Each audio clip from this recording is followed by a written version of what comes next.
We made a video on the worst Uber Pokemon, those that are certainly too strong for OU, but find themselves unable to make any sort of meaningful impact on the Uber metagame itself, at least without being severely outclassed, which leaves them without any sort of usage. This concept is what led to the creation of UU Ubers, and now even RU Ubers in Generation 9. In this video, we're going to try something similar for OU. Now, OU is of course different, because if something doesn't get used there, it falls to UU. See OU fixture Heatran finally dropping to UU in Gen 9, whereas something not being used in Ubers doesn't mean it can drop to OU. As amusing as the idea of, say, Gen 7 OU with Solgaleo, Reshiram, and Arceus Bug might be. However, once an OU metagame becomes an old generation, it ceases to actively tier. So if a Pokemon stops being used, it doesn't necessarily drop to UU. Yes, that's why Electivire and Dusknoir are OU to this day in DPP. It's a special case because they really shouldn't have been OU anymore, even while DPP was current, but that's another case. We use Electivire and Noir as our introductory example because they are not only obvious, but because we rip on them enough in our videos as is. So in lieu of repeatedly commonly ridiculed targets, we're going to go with some more interesting choices. However, the first 3 generations did not have their OU tier based on usage statistics, which did not exist back then, but rather a general player-based consensus on viability. As a result, certain Pokemon that were OU in current gen that ceased to receive OU usage were deemed fit to have their tiering status changed to BL by the player base. We can look at this as the inverse of our videos on Pokemon that became good years later, which chronicles the opposite concept. For example, how Moltres rose from BL to OU in Gen 3 after the fact, far removed from Advance's tenure as the current generation. So here's what we're gonna do. We're going to document quote-unquote failures, be they Pokemon that dropped out of OU or should no longer be OU. And now that we've got the explanation for our setup out of the way, join us in examining some of the greatest failures in OU metagames as we work our way through the top 5 worst of them all.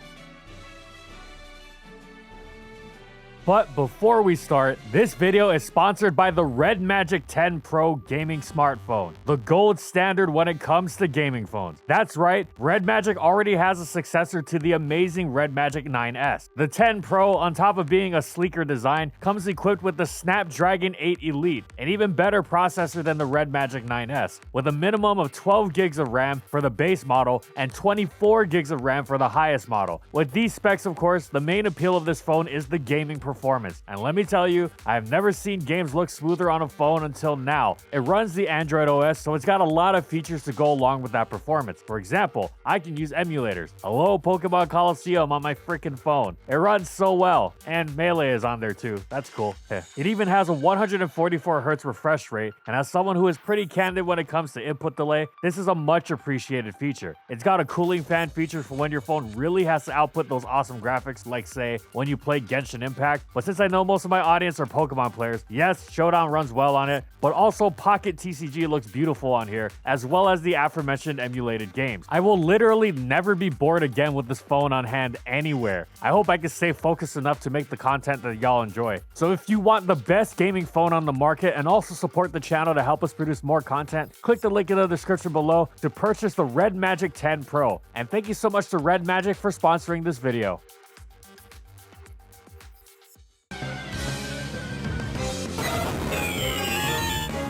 In Advance's current heyday, Raikou was revered and feared as one of the scariest Pokemon around. If you were listing the most dangerous late-game setup sweepers, you'd mention its go-to substitute Calm Mind variant in the same stroke as the mighty Dragon Dance Tyranitar and Salamence, Calm Mind Suicune, Curse Snorlax, and Swords Dance Heracross. You didn't want sub-Calm Mind Raikou to rear its head late game once its best friend, the ever-reliable Dugtrio, had gone to work on its checks. Its amazing special attack and stab Thunderbolt, alongside the eternal coverage of its choice of hidden power, boosted further by Calm Mind, that also let it maintain a substitute in the face of most of the tier special attacks, thus making it even harder to revenge kill, would be unleashed off of one of the highest speed stats in the tier. In a world without Choice Scarf and priority, you would often stand helpless as it simply outsped and destroyed your remaining team. The modernization of Advance, beginning with its first developments as an old generation, did nothing to quell Raikou's immense threat level. The emergence of a more fast-paced, offensively oriented Advance, inspired by player fire bases coming over from the harder hitting lands of Diamond and Pearl and Black and White resulted in an explosion of offensive Calm Mind spam, otherwise known as exactly what Raikou specialized in. Yes, the explosion of Calm Mind spam more tangibly meant more aggressive approaches to the Suicune and Celebi that had previously been all bulk all the time, but it was also a style Raikou fit on perfectly. It didn't look like Raikou was going anywhere, but over time, its usage began dwindling. Part of it was the discovery of Jolteon, whose greater than Dugtrio speed, Volt Absorb, and Baton Pass had made it the new tool for offensive spikes teams, which itself helped galvanize into a new form of existence. What was great about Jolteon was that it could switch in repeatedly and still function after taking hits, especially with Volt Absorb threatening to turn any Thunderbolt into regained health, and it even had Wish if it really wanted to be healthy. Raikou had nothing of the sort. Even its Soul Resist and Thunderbolt would not be shrugged off under permanent sand, and if it wanted to boost with Calm Mind, and especially use Substitute, it had to stay very healthy. This meant it couldn't switch in until the end of the battle, but that was fine, right? It was a setup sweeper after all, and early game it had to watch for opposing Dugtrio anyway. Well sure, but then you get to this end game scenario, and you realize Raikou is not like the other offensive Calm Minders because it is much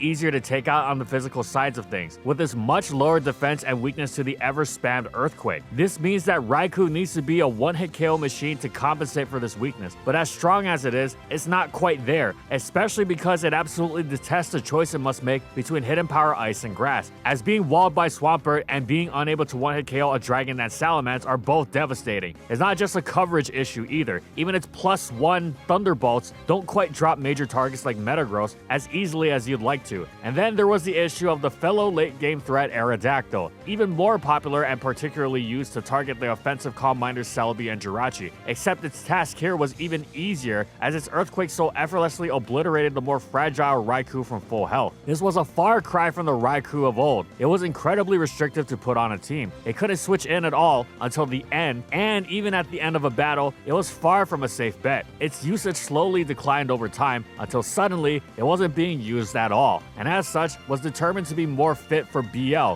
Incidentally, in the same swoop that sent Moltres to OU. Regice's drop was not quite as dramatic, but it was significant insofar as it used to be a major OU player. It didn't have reliable recovery nor natural cure, and its ice typing introduced unpleasant additional weaknesses, but it was excellent because as far as special tanks went, it offered a much harder hitting alternative to Blissey, with highly appreciated stab on its Ice Beam and greater power on its Thunderbolt. This is why, though bulky sets with Psych Up and Seismic Toss to take on Calm Minders existed, Regice's best functions were on more aggressive teams. The major nerf to Rest Talk was an unfortunate blow to its viability, as Regice could no longer heal off repeated Zapdos' Thunders and Sand or even a burn from Gengar, and then continue to threaten in its sleep. But on the bright side, Regice could, despite its low attack stat, also use Explosion to bait in opposing special tanks, namely Blissey, but potentially Snorlax or even opposing Regice. It was basically a Blissey you used on offensive teams to explode on other Blissey. Like Raikou, Regice also had a wonderful partnership with Dugtrio, which targeted its checks beautifully, and thus also like Raikou, Regice was a fixture of many special offense teams, especially when Calm Mind spam burst onto the scene. Thunder Wave was also a wonderful tool to have in its arsenal. So what was the issue? Well, Regice was slow. It functioned basically like a special variant on Snorlax's utility boom sets. And yes, Snorlax was similarly plagued by its low speed in conjunction with the lack of recovery in sand, and low speed that wouldn't be consistently solved by Body Slam paralysis or even Regice's T-Wave when one was trying to switch into opposing attacks, and when they were always going second, this meant that they have to take 2 before they could respond. Snorlax even shared with Regice a strong dislike of Metagross. The problem was that Snorlax's self-destruct had Stab, and thus blasted through even Resist, which ensured that it left a mark almost no matter what. Despite its low speed, it just needed that one turn. Regice wasn't nearly so destructive, as its boom was far more specific, not a move to be spammed, and as good as its stab Ice Beam was, it was not sufficient to compensate for its deceptive lack of survivability for such a bulky Pokemon, as it wouldn't leave the same sort of impact on the opponent unless their team both completely collapsed to it and gave Regice plenty of switch-in opportunities. Such teams did exist, but they were rarer and made Regice's use more specific. Thus, its usage and viability continuously declined. Its special tanking support was useful, but not irreplaceable, especially with special attacks it couldn't take on, like Moltres and Charizard, who rose in usage, and eventually Regice 2 found itself in BL. Finally, Porygon 2 was hailed as emblematic of post-generational metagame development, a sign of the innovative strategies embraced by the new advance. Trace copied Dugtrio's Arena Trap, being able to punish a famously difficult to punish Pokemon and opened up avenues for other Dug-weak teammates. Incidentally, this is why one of its most commonly used teammates early on was Raikou. Beyond Dug trapping, Porygon 2 was also an excellent tank. It repeatedly used its great bulk to tank hits thanks to Recover. It spread paralysis with Thunder Wave, it countered the daylights out of Salamence, Flygon, and Gyarados, and it could even use Trace to grab Natural Cure from opponents and thus shrug off a stray Toxic. It thus fit on all sort of offensive teams. Most famously, it was used on, you guessed it, Calm Mind spam. Pick off Celebi and get your Dug trapped by P2 for your trouble, leaving you vulnerable to Jirachi and or Raikou later in the game. Porygon 2's Dug punishing and hit-taking utility was such that its usage continuously increased. It wasn't just being used a lot, it was being used by the best players in the most important games, and thus the player base saw fit to reflect this status by promoting it to OU. So why didn't this last? Well, Porygon 2, for all its bulk, isn't quite at the level of the Mega Wall or Mega Utility it needs to be to compensate for its resistless normal typing. It was bowled over by Seto Sweepers, Dragon Dance Tyranitar, and Calm Minders alike, and gave fairly free entry to big physical hitters in Metagross and Snorlax, to say nothing of how brutalized it was by Heracross and the other fighters that gained in popularity. So both sides of the spectrum would do just fine against it, while defensive teams just ate it up thanks to the weakness of both Sand and Spikes, as well as Porygon 2's complete inability to threaten them. Basically, many common teams were going to deal with it fairly easily without even having to try, and this meant that in matchups where Porygon 2 wasn't counter-trapping a Dugtrio, it was often not quite a liability, but certainly a slot you felt you could have gotten more out of. Slotting it into teams became incredibly awkward, especially since counter-trapping Dugtrio could be done with one's own Dugtrio. Should you bait the opposing Dugtrio into using HP Bug with your Celebi, or Aerial Ace against your Heracross or even Breloom, in some cases, and thus Porygon 2's usage fell. Porygon 2 wasn't completely without niche, of course, but it was niche. After some time where the player base had observed the consistency of Porygon 2's steep decline, they elected to send it back to BL once it came.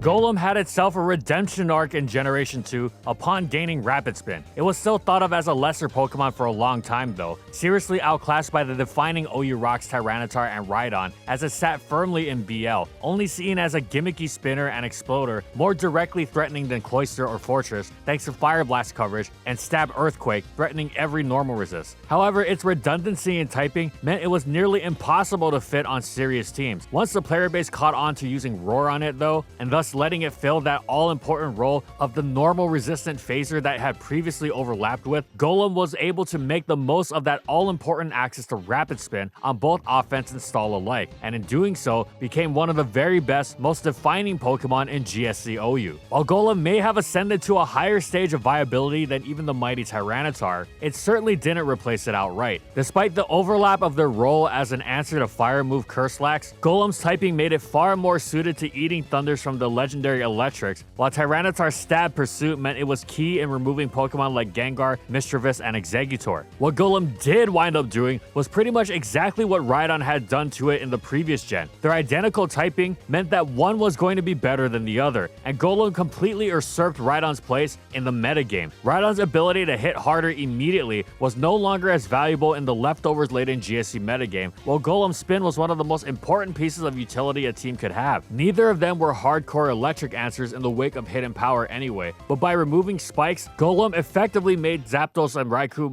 much easier to switch into safely for its teammate Snorlax. Rhydon couldn't offer anything of the sort, and such its pivoting was far more limited in this regard. Yes, as far as potentially gearing up for a curse sweep went, Rhydon was better for its superior power and bulk, but it was incredibly difficult to curse sweep given its many crippling special weaknesses, especially as the metagame just got more and more aggressive. And besides, it's the rock ground on the team needed to pivot in against Lax and Electrics often. This didn't exactly leave Rhydon in the kind of pristine shape needed to curse up and sweep. By contrast, Golem could detonate itself to cause massive damage immediately at any level of health, thanks to the buffed explosion, meaning that this necessary pivot-heavy style didn't impede its ability to shell out KOs, or the threat of KOs. By comparison to Golem's spin and boom, Rhydon tended to lumber awkwardly, unable to truly make much of an impact. It does have some interesting tools, the paralysis support of Zap rock cannon is unique, and its massive HP makes it a terrific user of counter, which even worked against even special hidden powers in Gen 2, in addition to the potential for a curse sweep on specific teams. However, that was just the thing. No matter what, Rhydon would always be the specific choice, whereas Golem became one of the most splashable Pokemon in the tier. We're not the only one to claim Rhydon's case for BL. The sentiment has been around for some time, as the usage stats in the past half-decade plus that have seen Golem establish itself as a primary metagame force have also seen Rhydon's usage careen off of a cliff, in accordance with the newfound specificity of its playstyle. It's not a bad Pokemon, but as far as its long-time OU status is concerned, it has failed and should have its tiering status updated accordingly.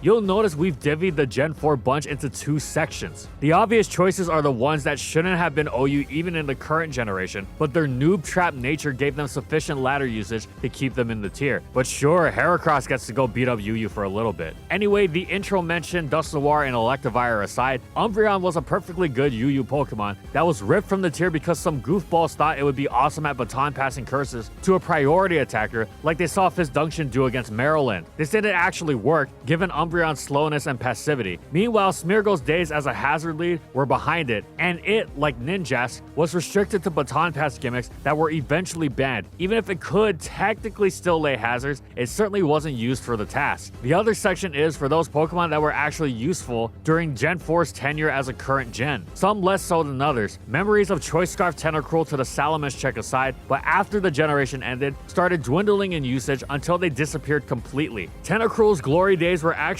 in Diamond and Pearl, where it paired with Scar and Bliss to counter their famed destroyer, Mixed Infernape, but it still had a niche because it both set toxic spikes and absorbed them upon entry, which made it a massive pain for opposing teams relying on the strategy. Access to knockoff was no joke either. However, it was just too specific in a world of Starmie, especially when T-Spikes were easier to absorb than ever, with not just Roserade, but Nidoqueen as well, and T-Spikes' value as a whole dropped enormously with the introduction of Clefable and reintroduction of Latias. Snorlax was similarly not quite a star, with some decent niches, as Cut Berry Self-Destruct became popular for some time, but people realized just how easy it was to play around, and eventually even good players couldn't justify throwing it on offense. It has been a long time since Snorlax saw serious OU play. Finally, this premise extends to Weavile as well, which repeatedly had just enough unique prowess in its arsenal. The incredible speed that placed it above both Starmie and +1 Tyranitar, Stab Pursuit, Priority, and Ice Shard. All of this got several players to try and support it with Magnezone, but its stabs, Ice Punch, and Night Slash were just too weak to make an impact. Now for the Pokemon that were once genuinely OU. Post-Dragon, Shaman rose up from BL and established itself as one of the best Pokemon in the game, a staple of the UU-inspired Fire Water Grass course. Its stab Seed Flare was a ferociously spammable attack for both its power coverage and its nasty 40% -2 special defense drop. It could take on many guises. Its Life Orb set was the most immediately threatening, but eventually it leveraged its wonderful bulk and natural cure to wield a wicked Leech Seed Protect set that irritated the daylights out of offense and stall alike. It even adapted a Choice Scarf variant to great success, both a terrific revenge killer, late game cleaner, or even supporter with the rarely used Healing Wish. However, the rise of Clefable and bulky teams that could switch around it rendered Shaman's Leech Seed strategies useless, and though a Seed Flare drop would threaten Clefable out, Shaman still wasn't doing much to its brand of team, especially once Latias returned, which both walled and outclassed it. As such, Shaman completely disappeared from serious play. Vaporeon used to be one of the most representative Pokemon of OU play. The way it walled Gyarados and took it down with HP Electric, the way it stood in the way of Infernape, the way teams using common Pokemon like Scizor and Flygon struggled to break it, the way it wished for both itself and its teammates, it was a stellar Pokemon of bulky offense, balance, and even stallier teams. However, the post-Dragon shift towards an emphasis on Starmie, as many's or most bulky water of choice, as well as Breloom as one of the tier's premier wall breakers, flew directly in the face of Vaporeon's game. You did not want to be letting in these Pokemon as freely as Vaporeon did, and it wasn't exactly an issue you could just play around easily either. The reliance on the 2-turn recovery of Wish and Protect, in addition to how easy it was to knock the Hazard and Sand-effective Vaporeon into range where it was forced to throw up a Wish, meant that you either didn't heal your Vaporeon or you let these game-changing Pokemon in for free. As time progressed, the emergence of Clefable made the metagame even more incomprehensibly hostile to Vaporeon. It wound up being usurped by a UU Pokemon, Milotic, who similarly essentially took on rising threat Kingdra, but with less passivity by virtue of packing the far more reliable Recover, which also opened up a move slot for it, and combining with a greater speed stat to more easily threaten Breloom with Ice Beam. By the time Latias came around again, Vaporeon was already long gone. Some players messed around with the spec set, only to discover that Empoleon did that better. Finally, Jolteon's superb speed stat and Volt Absorb, providing entry against Thunderbolts and Thunder Waves alike, made it a unique threat that paired beautifully with Gyarados. Choice Specs was quite the threat during the Dragons era, since its outsped Scarf Tyranitar and Latias didn't want to switch into T-Balls, since it got smacked something fierce by Shadow Ball. Jolt's amazing speed also worked against opposing Gyarados, as it outran it even after a Dragon Dance. Post-Dragons era, some players messed with unique sets like Substitute, Wish, and Baton Pass, which supported Gyarados even further and took tremendous advantage of Tyranitar switch-ins. It wasn't just the rise of Clefable that started neutering Jolteon's effectiveness though. Especially defensive Hippowdon was just about the worst thing in the world for it to face. Nidoqueen didn't help either. And of course, Clefable and Latias, but by that point the player base wasn't really buying Jolt's game anymore, as it didn't hit hard or support well enough to justify its frailty. They preferred the newly Aura Sphere packing Raikou as their mono electric of choice.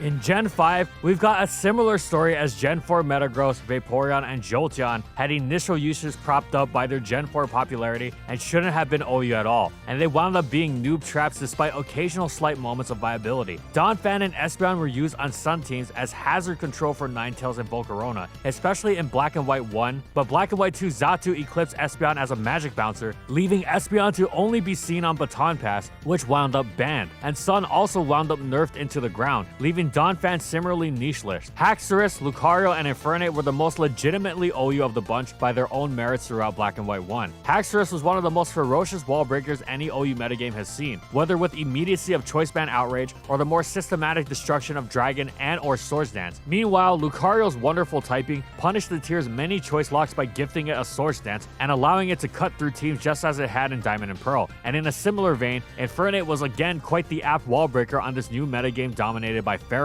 Sadly, come Black and White 2, they were all completely outclassed. Haxorus was utterly one-upped by the unbanning of Kyurem Black, whose own Choice Band Outrage eclipsed the Stratosphere, while Lucario and Infernape were simply less reliable fighters in a tier now packing Keldeo and Technician Breloom. However, just as Metagross and Vaporeon had been doing the whole generation, their OU status wound up perpetuating itself because of new players' perception of them as OU. There's a life lesson for you in that, but they were by no means effective in OU.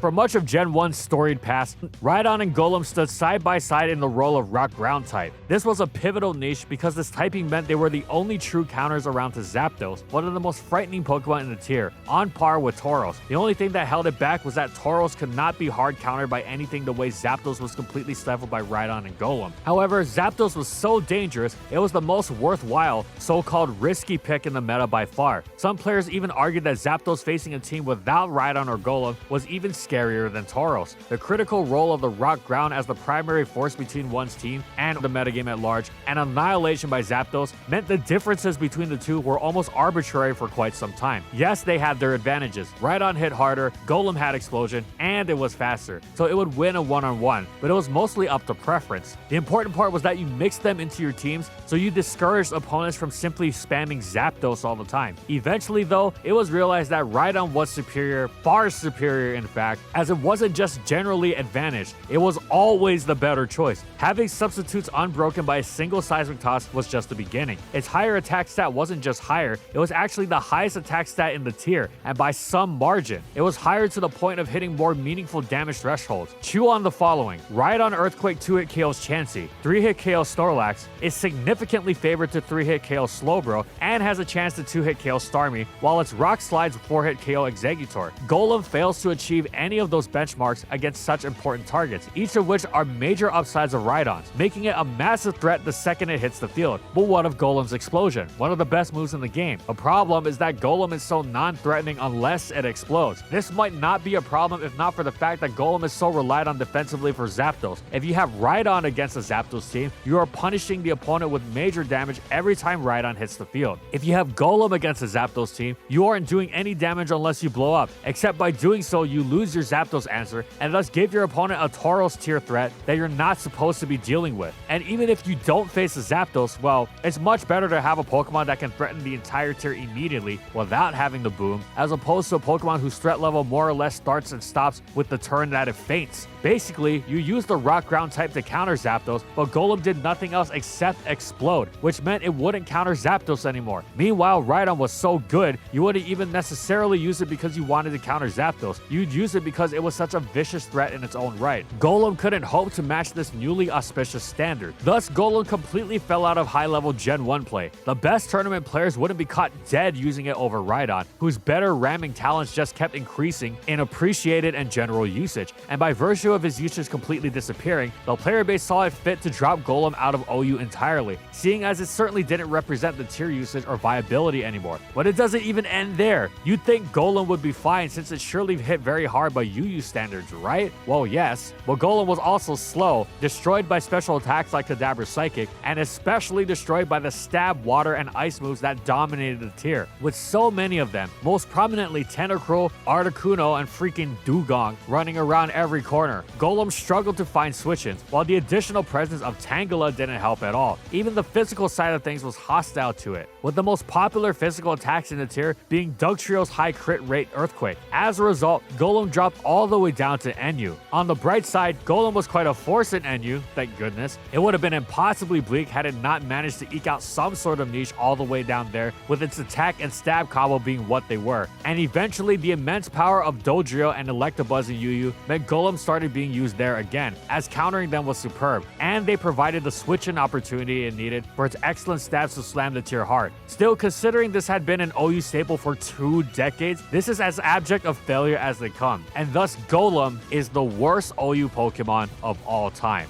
And that's it. Let us know what Pokemon you think we could have added, for we may return to the subject in the future. For instance, we contemplated putting Auraz Mega Gardevoir on this list, or more controversially, Gen 2 Suicune. If nothing else, this video is a lesson that an OU Pokemon is not always an OU Pokemon, if you catch our drift. And sure, Gen 1 Golem fell out of OU and Gen 2 Rhydon didn't, but that doesn't mean Gen 2 Rhydon took a huge hit and wouldn't be considered on par with the actual OUs by serious players. Golem just fell so far past every tier that we couldn't help but put it number 1. But it's always a point of contention, of course, and thus a subject that can be discussed seemingly infinitely. So again, let us know what you think in the comments. Thanks for watching, everyone, and as always, if you liked the video and you want to see more, be sure to subscribe to False Swipe Gaming for more weekly Pokemon content. And thank you so much to our patrons for continued support of our videos, and thank you to everyone else watching as well.